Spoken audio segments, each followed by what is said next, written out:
உழைப்பவர் வியர்வை உலரும் முன்னே அவர்க்கு ஊதியம் கொடுத்திட வேண்டும் என்றார். உழைப்பவர் வியர்வை உலரும் முன்னே அவர்க்கு ஊதியம் கொடுத்திட வேண்டும் என்றார். வழியினில் கிடக்கின்ற கல்லையும் உள்ளையும் பகையாய் அகற்றுதல் தருமம் என்றார்.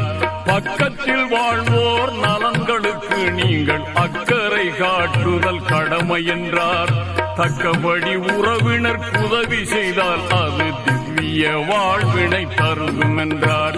சிந்திக்கும் ஆற்றலை பெற்றவரை கொஞ்சம் சீர்தூக்கி பார்க்கணும் நெஞ்சுக்குள்ளே. ஏந்தல் ரசூலுல்லா சொன்ன சொல்லை ஏற்றால் இன்பத்திற்கெல்லை இல்லை. சிந்திக்கும் ஆற்றலை பெற்றவரை கொஞ்சம் சீர்தூக்கி பார்க்கணும் நெஞ்சுக்குள்ளே.